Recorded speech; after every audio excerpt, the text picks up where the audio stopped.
Hello and welcome to another video. In this video we're going to be working on find bottom left tree value.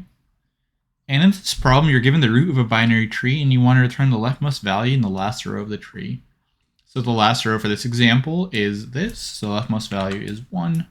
And in this example the last row is this right here and the leftmost value is 7.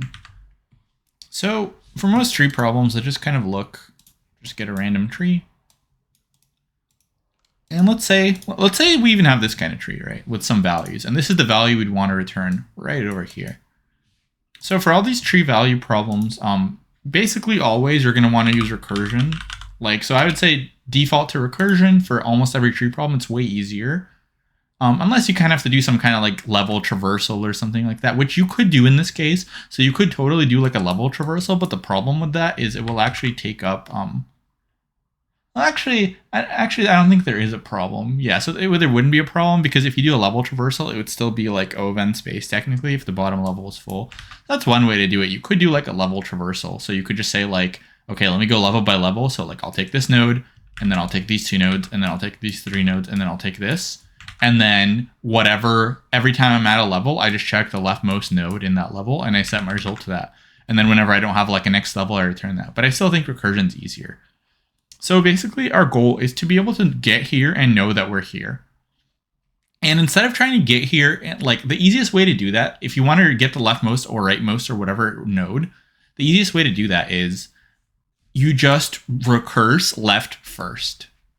So if we go left before we go right, we're going to visit the left node first, assuming it exists. But we can't just like go left. We can't just like go to the leftmost node because let's say our tree looks like this. And this was one of the examples. So let's say our tree literally looks like this.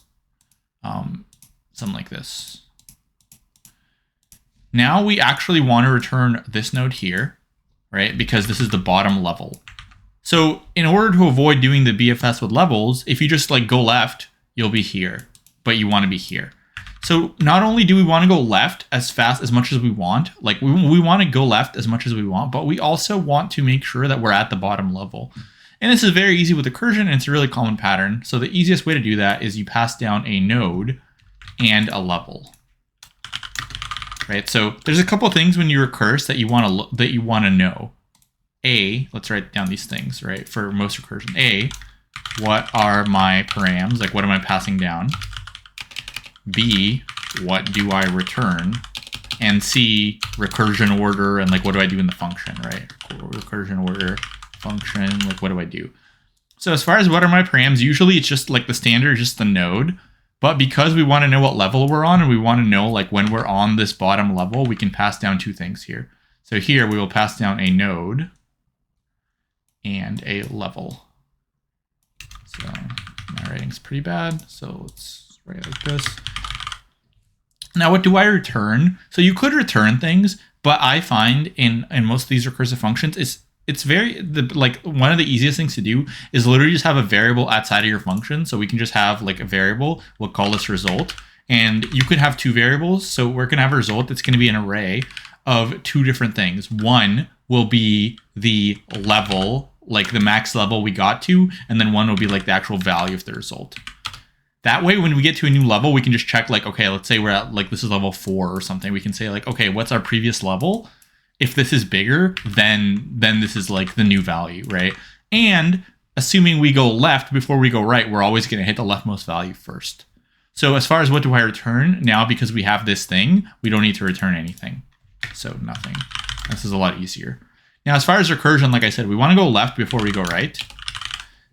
And then we only care about the node's value if there is no left or right child, right? So because if you think about it, let's say like we're here. If there's a left or right child, that means the row we're currently on isn't the bottom row. Like we don't really care. So let's kind of walk through what this process is going to look like for like a dry run. So our level, we're just going to initialize this to 0 and 0. And let's walk through how this is going to go. So we can pass down the first level we're going to start at. We'll just pass down level 1.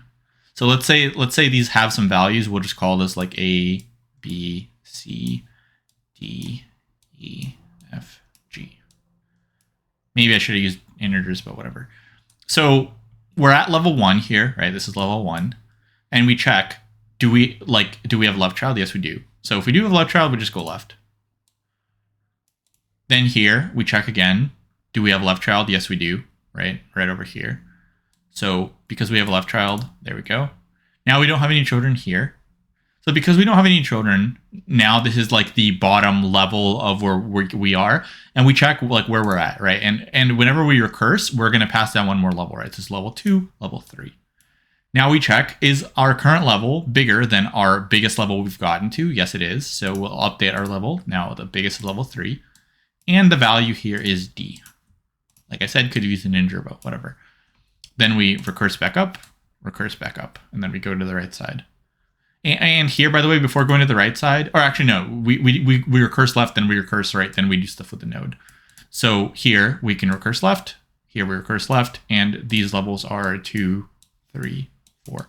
This node has no children, right? We can't recurse left, we can't recurse right. So now we'll do the same thing. We'll check, is our level bigger than the last thing stored? It is. And now we have G. And notice if we had another node here, like let's say we had another child, because we're going left first, we're going to always visit the leftmost number first.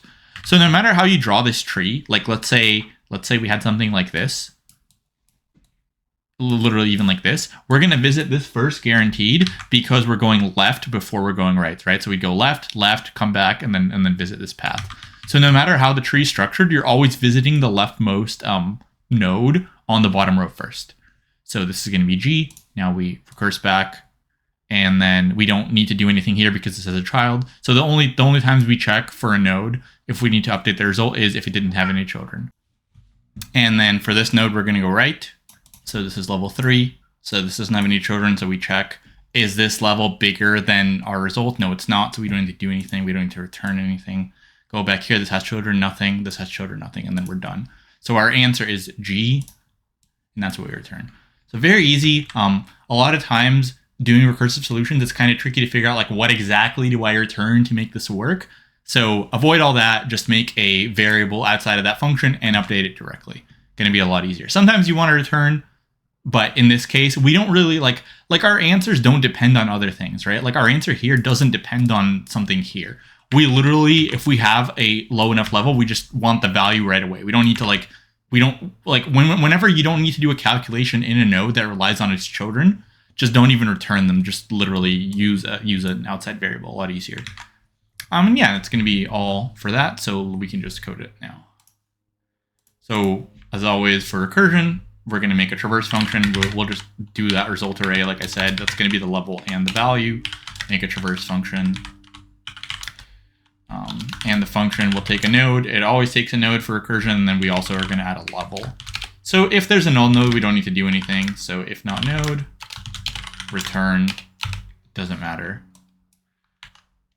We don't need to return anything. So, and then we need to traverse left and right. So we're going to traverse node.left. And we're going to pass level +1, right? Every time you go there. So we can just traverse, it doesn't matter. If there's null, it doesn't matter. So we can just traverse left, traverse right. Now, finally, you don't even have to do the check here, technically. So for a node, I said we can do the check if it has no children. Even if you don't do the check for children, it doesn't matter. Like, let's say we're looking for this node. Is its level bigger than the last one stored? It'll never be bigger than the last one stored, because if it had children, the level of the children would have been bigger than this number. So we don't even have to do the check here. So we can just modify directly. So we can just say, if level is greater than strictly greater, right? We want to have the first thing on the row. So if level is greater than result 0, then we update the result. So result 0 equals level, and result 1 equals node value. Small thing here. So you are allowed to modify things in an array. This works kind of similarly in Java, if you're familiar with JavaScript. So in JavaScript, you can have like constant object equals something, and then you can modify these fields in the object, but you can't say your object equals something else, right? You can't like remake the object. So this works the same way with Python. So because we made an array, we can modify fields because our array is still pointing to the same thing. But like I'll kind of show you once we get through this, but we can't do this. We can't say this. because now we're creating a new array. So if we do this, let's leave it like this, and you'll see the error. And I'll explain it a little bit later. So you can't do that.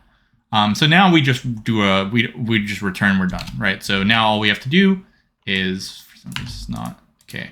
So now we have to just call our function. So traverse, where we start at the root and we give it level 1, and then just return result 1, which is going to be the value in there. So if we run this, this should, yeah. So let's take a look at our error. Cannot access local variable res, right? So yeah, so this is the problem.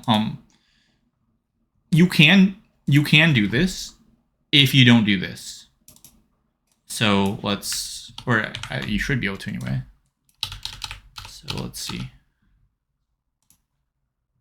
Yeah. So you can't access, the reason this problem happens is because in Python, if you declared a variable outside of a function, you can't modify it in the function unless you like write something, right? So now we're not modifying the result directly, we're modifying fields in it, which is acceptable, kind of like that constant thing that I showed. If you wanted to modify the actual array, you have to first write non-local. And non-local means like we don't have this local variable in this function, it's defined outside, find it, and then we can modify it. So now if we wanted to, we can modify it directly. So now we can say this. And this should work.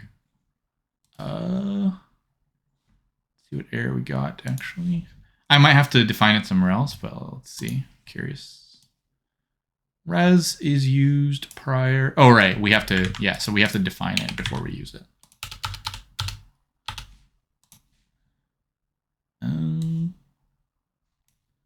Oh, this is not val. This is no.val. Okay, so many mistakes. Yeah, so now this works. So just small things on like local variables for you. Yeah. So you can modify anything in a dynamic object in here, but you can't modify the actual like the memory where it points to. So either one of these is fine, pretty efficient. And now let's talk about time and space for this one.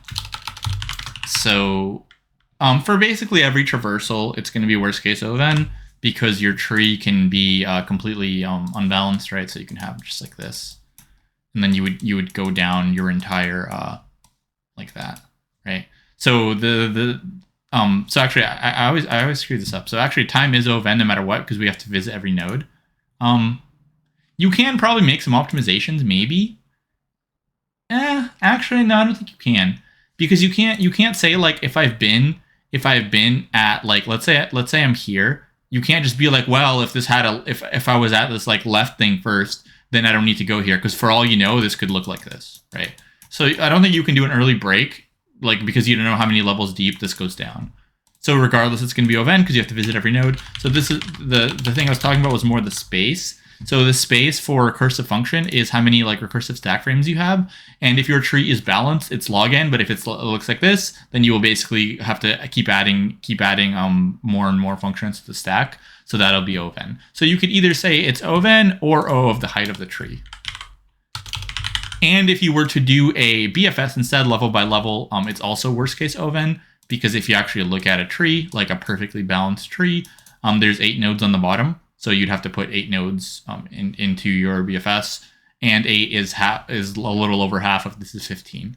So every level has roughly the same as the whole rest of the tree combined. So it'd be O(n) regardless. So yeah, you could code this up in a BFS, but I think this is pretty good. This is like pretty clear. So the main thing to take away is if you want the leftmost node, just go left first. If you want the rightmost node, just go right first.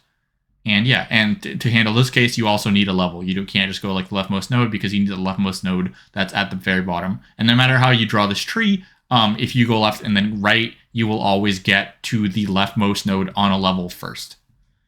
But yeah, it's going to be all for this one. Hopefully this is helpful. And if it was, please like the video and subscribe to the channel. And I'll see you in the next one. Thanks for watching.